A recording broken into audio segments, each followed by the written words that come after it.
I'm going to talk about moral injury, and I'm going to talk particularly about moral injury in veterans today, because that's where all the research has come from, and that's really where the sort of interest in moral injury has been really sort of escalating. And obviously with a few, some people are having problems online, with a few issues sort of that we're going to look at in the next sort of series about sort of the pandemic and healthcare workers. We're also going to look at moral injury in the church, but today we're going to focus on moral injury, the concept, and sort of where it's come from.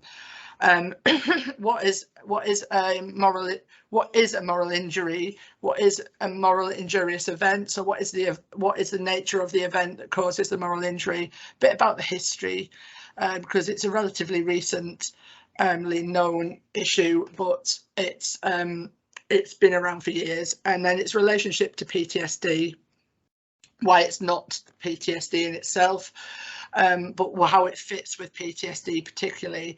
And then looking at sort of psychiatric consequences of moral injury. Why do we need to look at it in psychiatry? Looking a bit about suicidality in particular.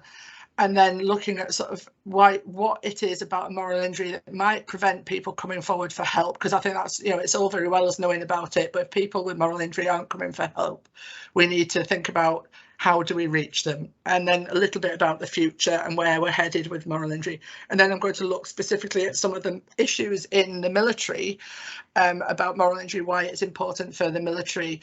I'm not going to talk about COVID pandemic related moral injury today, but that was only one slide, but I'm going to develop that in the next session rather than talk about it today, because it's actually it's worthy of its own session, particularly when we're looking at well-being. But we'll just move on to the next slide. So basically it's an emerging and developing concept, but it's not a diagnosis, so it's not in ICD-10 or 11, and the definitions have really come from sort of some people in the 90s researching Vietnam War veterans. And it's evolved considerably since that time. But if you think about it, the Vietnam War veterans were from a much earlier period than the 90s, but it was only in the 90s where we're thinking about it and bringing it forward. Although a lot of us have always known there's been something else in our patients who've got trauma that we couldn't treat, or we weren't treating, or was preventing people from coming forward, particularly in certain groups like veterans. So it's a morally injurious event is where you've either perpetrated yourself or failed to prevent or borne witness to an act that transgresses your deeply held moral beliefs and expectations. So it's dependent on your values, your moral beliefs and your expectations. So if you don't have the same values as the next person, you might not get a moral injury. And it can sort of evolve into lasting psychological, biological, spiritual, behavioural consequences or sequelae. So this is what we've seen. This is a description of a morally injurious event. So it's either doing something, failing to do something, or failing to prevent, or bearing witness to, and something that clashes with your own moral values. So next slide, please. So, and another way of looking at it is it's an act of either doing something or not doing something, or being betrayed by a higher authority. And I think this is quite a nice way of thinking about it. And this very much sits with some sort of religious sort of concepts as well. So it's either, sort of doing something yourself, whether intentionally or unintentionally. It doesn't have to be that you intended to do it. It can be that you, for example, acted in a way that it contravenes your moral sort of standards, but you didn't intend to. So you might have sort of fired at something, for example, and then realized it was a child. Fired at what you thought was the enemy and realized it was a child.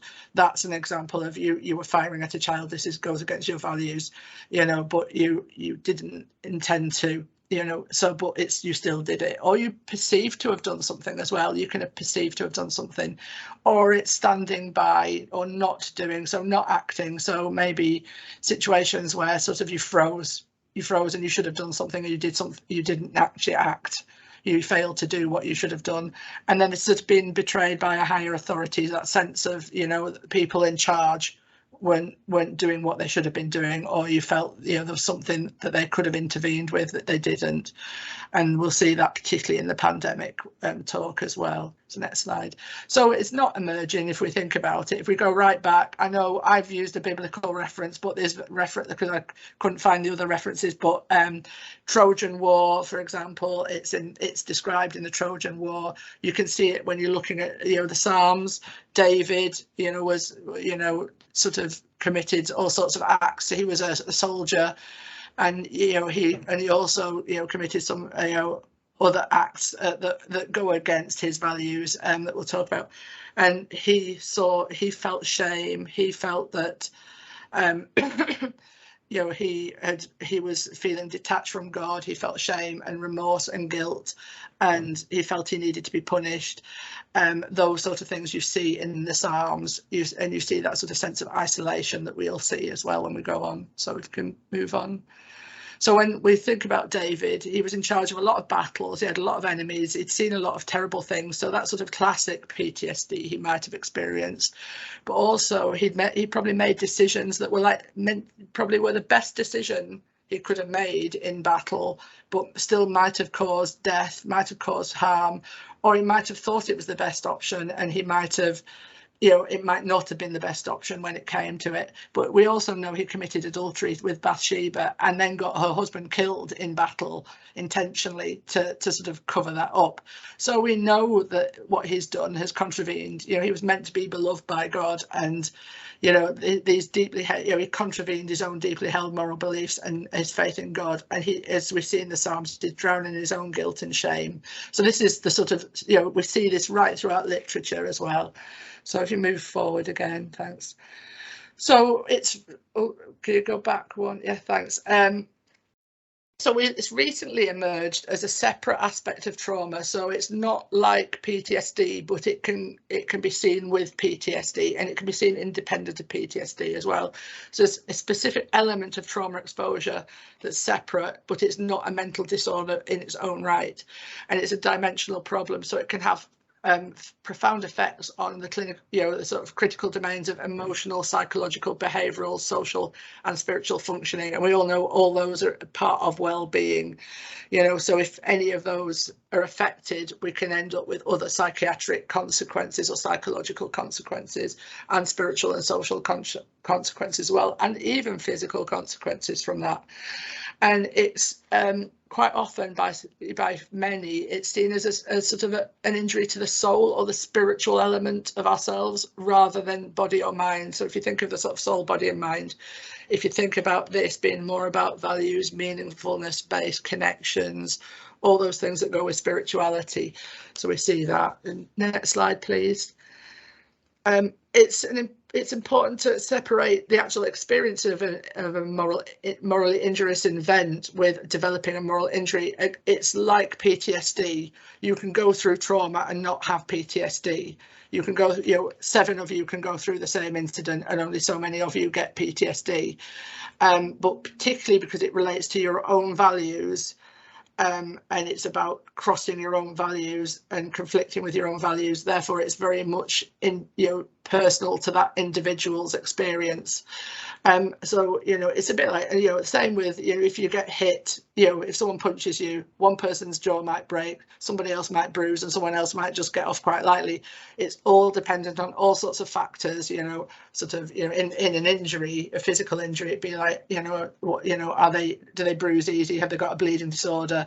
Have they got osteoporosis? You know, what was the angle of the injury? It's the same with moral injury. It's all about the circumstances of the time, the context of the situation, but also your own moral context as well. And it often co-occurs with PTSD, and we've quite often seen PTSD as a fear-based, anxiety-based, stress-based disorder. And this is not the same. It can occur when fear isn't present. So it's very much separate from that, but can happen at the same time. And PTSD that's complicated by moral injury that's the hardest to treat. And I think that's what we've seen, particularly with veterans, is we've seen veterans are difficult to treat. And I think, as you'll see as we go along, that's why we're finding them difficult to treat in a lot of cases. So although it's associated with PTSD, it's definitely got distinct constructs that have unique symptoms and require different assessment and treatment. So we can't pick it up. We're not picking it up by just looking at trauma the way we usually look at trauma. If you can move on again, thanks. So how it develops is I've sort of talked about this. It's about the individual's interpretation of the event. So it's not about how we saw it, it's how they saw it. So the situations where I see soldiers who made the right decision, as in they made the decision that they should have made at that time, but unfortunately people died in them making that decision. And because they feel that they didn't do their best and they didn't act appropriately, it's their perception of what they did, not our perception. We think they did the best with the circumstances, but they feel that they let the side down, or they didn't respond appropriately, or they could have done better. A lot of them will say, it was my responsibility, I should have done better, I should have made a different decision, even though there may not have been a decision that they could have made at that time. So it's about the individual's interpretation of the event, not our interpretation looking on from the outside. And it's the sort of appraisal of that shows that sort of dissonance between their values and what they think they did or didn't do, what they were involved in. So it's the difference between what they're thinking about the situation and their values, and it's the dissonance between that.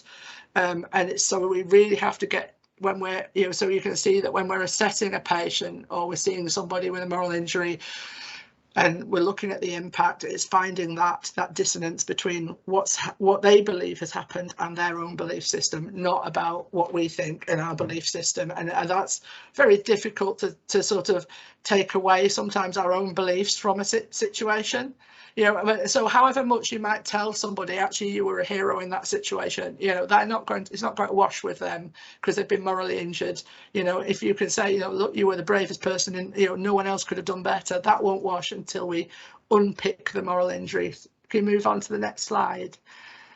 So when we're looking at risk factors, why do some injuries, what is it about a certain situation that might make it more likely that they experience a moral injury? We see that when you've got lack of social supports around you, so probably a lack of people of similar values, particularly helping you make those appraisals of the situation and balancing, so having a good friend who will say, well, actually, could you have done better, and balancing that out after the event. Lack of social support is really important.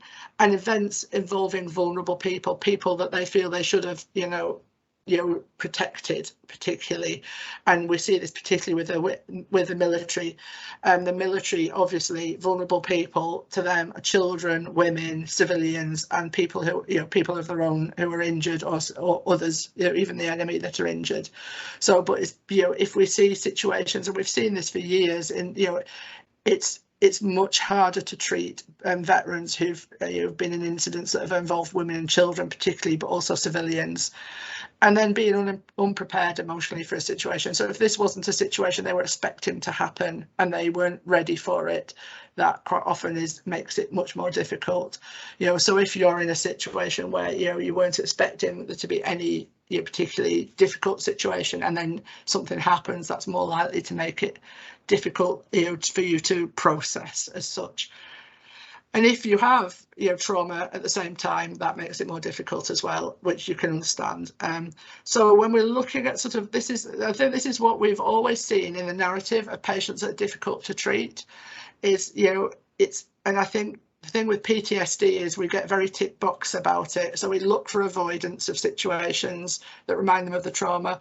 We look for re-experiencing the trauma, and we look for hyper-arousal, hypervigilance, that agitation that they get. And we look for those, and it's very tick box, and we don't listen to the narrative anymore. And I think mental health services, particularly because they're stretched, are processing the situation rather than stopping and listening. And that's not their fault, it's just the nature of times we're in, where we're trying to get through lots and lots of patients, and we don't feel we have the time to stop and listen to the narrative. And when we listen to the narrative in moral injury, we hear a lot of self-condemnation. If you go back to David, he was very self-condemning, lots of terms like guilt and shame, sense of disgust in themselves as well, and a sense that they should have done better, they let the side down, you know, and that sort of real sense of shame and guilt, and this sort of disgust, you know, real disgust with themselves, and what they've been, you know, what they've done or not done or feel they should have done, and then this lack of trust in others as well, and then there's more spiritual existential issues that, you know, we really miss quite often in psychiatry because we don't listen enough. So next slide, please. So when we're thinking about the consequences of a moral injury, we've sort of talked about what it is and sort of how it impacts on your self-processing and your self-regard as such. That obviously will have an impact on you socially. And if we don't resolve these earlier, so if we think about the person that maybe doesn't have social support, so they can't bounce thoughts out, you know, with someone of a similar moral code to them, if they can't, you know, and that's where sort of we see peer support being very helpful.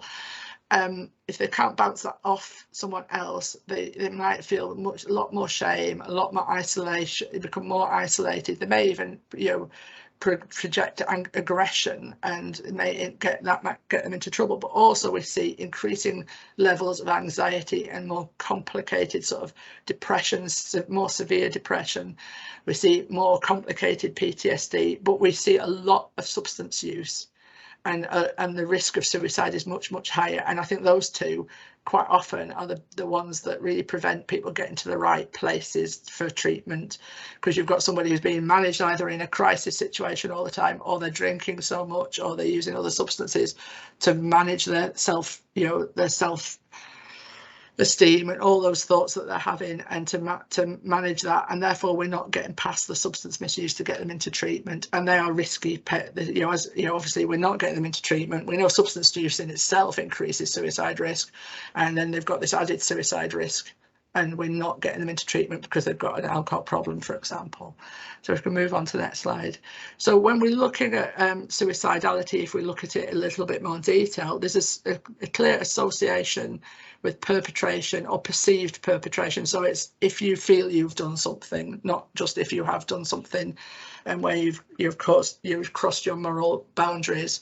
But there's this sense of perpetration and suicide being highly linked, even when we adjust for all the other, you know, the severity of the depression, the severity of the PTSD. So there's something about that guilt and that shame, particularly if you perceive to have perpetrated something that's gone across your values. And also betrayal is associated with suicide, and betrayal is really important. The betrayal from sort of a higher authority, or people, you know, people that you felt had more control than you. So this might be about your leaders, you know, at a governmental level. It might be your leaders at a, you know, a military level. You know, it could be your just direct seniors, anyone like that. You know, in healthcare, obviously that might be your management, or it might be, you know, it might be your line manager, or it might be higher up at governmental level as well. In the church, you can, you know, bishops, you know, archbishops, the church, God, you know, ultimately. So what we need to do is treat the source of the problem by targeting the moral injury, so that we reduce that downstream suicide outcomes. We don't want to be looking at it when we've got someone suicidal. We want to be actually looking for moral injury right at the beginning. So when they present, we need to be thinking, can we do something about this?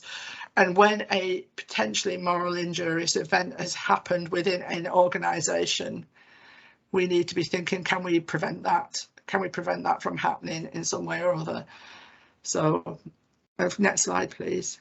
So, and I think that if we go back to some of the things that we've talked about this sort of, you know, this narrative, these are the things that prevent people coming forward. So the guilt, the shame, the self-condemnation. If you feel that you're not worthy of help because you've perceived yourself to have not stood up to the task, or you've not intervened when you should have done, or you feel you've done something horrific, you know, or let the side down, you're not going to present to services, especially, you know, your own services. So in the military, it'd be presented to your own healthcare. But, you know, and you may not trust the people that you're telling. You may not feel that they have the same values as you. You may not trust them not to tell somebody else, or you may think that they're going to judge you, and you might actually, in some situations, you might be concerned about punishment. So if you think you've stood by when, say, a war crime has happened, or someone's used excessive violence or excessive restraint in healthcare, something like that, and you don't intervene, you might then think you're going to be punished, as well. So it stops people coming forward, not just for help, but to actually resolve the situation. Because if you actually go through an incident, appraisal of the incident, sometimes that can actually help you realise I couldn't have done more than I did, for example. So next slide, please. And what is great, I mean, I'm not going to go into neurobiology, don't panic everybody, and because I'm not a neurobiologist, but what we do know, and this is as simplistic as I can get it, is that we know that this underlying neurobiology that's different in moral injury to PTSD. So we know this is affecting the sort of brain chemistry and the brain function in a different way, but it is affecting the brain. It is something that's actually happening, and it's when they measure things, it's measuring different parts of the brain. It's something is going on that's different to the impact of PTSD, true PTSD in itself. So if we move on.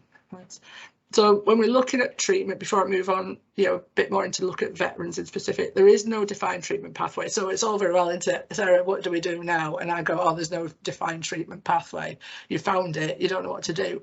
But there are a lot of things we can clearly see need to happen. Sometimes talking, to reduce, when we think about the military, a lot of mental health problems are managed within in-house, in that if they have good peer support, they are less likely to have a mental health problem. And I think a lot of that is about checking things out with your peers, or checking things out with your peers who were there at the time, who understood what happened and have the same values as you, and checking that out. So that processing of the situation at an early stage with people who understand you and can help, not going into it being about debriefing or anything, but there's something about checking it out with a friend or somebody who and we all do this, don't we? If something happens, you think, oh, I should have done better. We go and talk to a friend and they go, don't be stupid, you did your best, and that happens on a daily basis. But there's something about that probably helps them understand what's happened and understand whether they could or couldn't have done something more. And then the sort of standard psychotherapies we know are very trauma-based, sort of very PTSD-based, and they are very much fear-based. And we know that sometimes it's not about fear, it's about something else.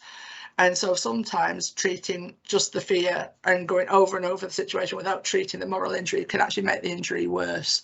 So we know that. And then we do know that we need to treat the person according to their beliefs and needs. So using compassion-focused approaches, for them, self-compassion, use of chaplains, or if it's the military, even or an equivalent, somebody like that might be helpful in certain situations. And the core principle is making sense of what's happened, making sense of it in a way that helps them understand why they did what they did at the time, or why they didn't do what they didn't do at the time, or why leaders might have done what they've done, or those sort of things, and that's really helpful. And that I will talk about a little bit more probably in the church related abuse, that why people might respond badly to you, and why that might have happened. So if we move forward again, so we'll go on to military moral injury. Obviously a lot of that has come from military sort of assessment and military research in itself, which there are links to, and we'll get them for you as well.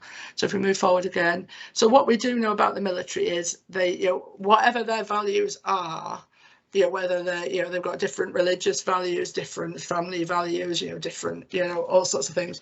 We do know that the military instill probably, and instill is probably a weak word, but they really drill into them this sort of sense of their core values. You need to know when you're going into battle or into a difficult situation that the person next to you has the same values as you and will protect you like you will protect them, or else you can't really take a step forward unless everyone believes the same as you.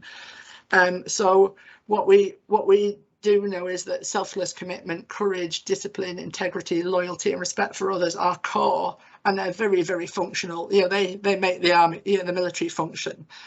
But equally, when you feel you've not stepped up to the mark with those, or you feel you've crossed those, or you feel someone else, particularly in leadership, has not stepped up to those, then that's when you could experience a moral injury. So it's, you've sort of, it's almost like the more values you instill, the more like there is to be a moral injury, in that sense of that letting the side down, or having crossed the line, or someone else who above you crossing a line, or not stepping up. Next slide, please.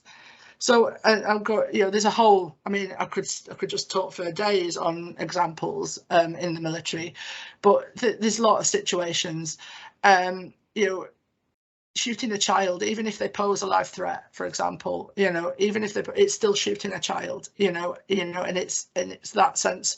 And we had one guy who had shot at what he thought was something else in the skyline. He thought it was a point of domination as such, a point where somebody was shooting at him, and there was fire, people were firing from that direction, but he shot a shadow on the skyline, which he then found out was a child. Even though he didn't kill the child, he believed he had a moral injury because he believed he'd shot at a child. Even though he hadn't thought it was a child at the time, he believed he'd shot at a child, and that crossed his line. And even though the child was fine and he hadn't thought it was, this was still a moral injury as such in his understanding, in his terms of it. Saving people considered terrorists or a threat to them, the enemy sometimes can be a moral injury. It conflicts with your values. There's a conflict, a dissonance there. Feeling exhilaration when you're firing at people, for example. Now, as we can all understand, even those of us that haven't fired a gun, you get an adrenaline rush, but that perception of what that adrenaline rush means you might think that adrenaline rush is enjoying it, because every time you've had that adrenaline rush before, you've quite liked it. Now, I'm not an adrenaline junkie, so I wouldn't like it. But if when you've done other things that lift your adrenaline levels up and you like that feeling, when you then get that adrenaline rush in a different situation, you might perceive it as having enjoyed firing a gun, when actually you haven't. It's just the adrenaline that you get from doing something like that. So it's that your perception of that, that as well. And it's, and sometimes it's about, having to make choices about who you go to. And we see this in healthcare as well, but in a situation, a classic one is the sort of Dunkirk, choosing, we need to keep, we need the healthy soldiers, we don't have to evacuate them, so do we leave the injured, when actually normally you put the injured on the ships first. We need to save who do we save first, and that leaving the vulnerable behind sometimes can, and you'll have all seen war films where somebody is left behind to die, in that situation, and it's that leaving someone behind, or not being able to save everybody, those situations. Receiving orders that go against your moral values, or just or what is right, but having to act in a different way to the way you would act. And then freezing or failing to act, so falling asleep on duty when something happens, or your gun freezing, or just not what your kit not being up to standard on the day that you needed it to be up to standard, those sort of things, and then something bad happens, something difficult happens, and you feel you've let the side down. Particularly sort of witnessing death, torture of others, feeling very helpless to act. And we see this particularly with Bosnia veterans. We see this sort of sense of they were used to going out to war, and then suddenly they're on peacekeeping duty where they felt their hands were tied. They weren't allowed to fire unless they were fired at, sort of thing. So they weren't allowed to intervene in the same way they would have done in other situations, and they were exposed to a lot of difficult, really, really difficult situations where they saw the effects of torture, death, all this ethnic cleansing, some horrific stories, and that feeling that they couldn't act, feeling like they should have acted but they couldn't act. Those sorts of things. There's a lot. There's a whole load. And then obviously there's sort of the war crimes, whether you've stood by, whether you feel you've used excessive violence or not, and those situations. And so the standing by particularly. Let's just move on again, please. So there's lots of this. I know there's more than one sort of way of measuring this, and I'm not going to go into this in massive depth, but there are questionnaires you can use. There's symptoms questionnaires, but the one we've used when we've felt it appropriate is the moral injury questionnaire, and there's a civilian one and a military one. So there's a standard one, and then there's one specifically for the military, which, you know, because obviously, you know, if I went through this, I haven't been involved in a lot of these things, but it's, you know, it's looking at sort of have they experienced something. I mean, I don't think this is necessarily going to capture everything, but it gives you a good idea. Next slide, please. So, and when we look at that, we look at substance misuse, particularly, you know, I said that moral injury increases substance misuse. We saw that with Bosnia. We saw a lot more alcohol use. They were, you know, in the Bosnia group over people that were in the Gulf War or everywhere else. So there was something about this exposure to dangerous, humiliating and provoking experiences where they felt helpless. So they felt their hands were tied. They couldn't intervene when they felt it was going against their moral values. And we also saw increased drinking in the Gulf War after the Gulf War, but it was a different situation, and it was particularly in those experienced hostility from civilians, from people that they thought they were trying to help. They felt they got hostility from, so there was something about that conflicting with their values as well. So next slide, please. We also know that there's an impact on parenting, you know, across the board, but particularly with, you know, the research comes from the military. And its perpetration has particularly got an issue, you know, there's something about perpetration that has an impact on strong parental functioning. They fear almost like retribution. So, you know, if they've harmed a child or had an impact on even a mother, for example, you know, they fear harm might happen as retribution to their own child. And there's something strong, you know, something really, killing women and children is strongly associated with the maladaptive outcomes in parenting as well, that we know, and it's been studied. And then we also know that it can be a reminder, their own children can be a reminder of what they've seen, especially if something's happened to a child of a similar age, you know, and you can sort of get, that makes sense, doesn't it, really? So next slide, please. So in conclusion, you know, moral injury can increase in PTSD. So when we see it combined with PTSD, it can increase the severity of PTSD, can increase the severity of depressive features, make it much harder with things like CBT to unpick as well, can increase substance misuse, which in itself is a barrier to accessing services, when we already know that the moral injury is a barrier to accessing services. So it's like layer upon layer upon layer of problem, and it also increases suicidality. And if you've got someone who's drinking and, you know, and got moral injury and all the other things that we've already talked about, depression and PTSD, you can see it's just this is why our veterans are particularly complicated, I think, is because we're seeing a lot of this all together at the same time. And this is why I think we need veterans, you know, services, specific services. And it needs to be, if we've got patients that we've been treated for, you know, standard sort of PTSD, it might just be worth just reassessing them and thinking, why are they not getting better? Going back to the narrative, having to think about the narrative, having to think about what they experienced and their values, and just reappraising it. And then, you know, because it relates to sort of ethical behaviour, and the meaning attached to the events is really important. We need to be thinking about, how do we build this into services? You know, how do we build the right treatments into services? How do we build the right assessment? How do we actually even go out and reach people, because they're not coming forward? And I think veteran services are doing that you know, but maybe we could do more. We could always do more, couldn't we? And think about that. So how do we reach them? How do we assess them better? And how do we actually then treat them, about finding the meaning for them, you know, helping them process that meaning, helping them, you know, use compassion focused approaches, and whether we start using more sort of moral and spiritual angles to our treatments. So that's me. Is that brilliant? Thanks, Sarah. That's brilliant, Sarah. Thank you very much. We'll just flip back to the word cloud now. Yeah, I was just going to say, if we could do the word cloud before we stop filming, that would be great. I will just find it. Here we go. Can we all see this? Yeah. Yeah, I can. So we've got guilt and shame are the biggest ones people are putting forward. Frustration, loss, mistrust, support, self-loathing. Oh, still changing. Oh, brilliant. Hurt. But no, that's not as perfect. Yeah, this is really good, isn't it? Because this is what we need to be looking for, isn't it, in our patients? You know, and addressing as well. You know. No, absolutely. If someone doesn't feel that they're worthy of getting better, why will they get better? You know, why will treatment work for them? And I think the other thing is thinking about naming services. Help for Heroes example, great charity, but if they don't feel like they're a hero and they feel they're the antithesis of a hero, how will they access services? You know, if you name it like that. Now, I'm not saying you need to name it.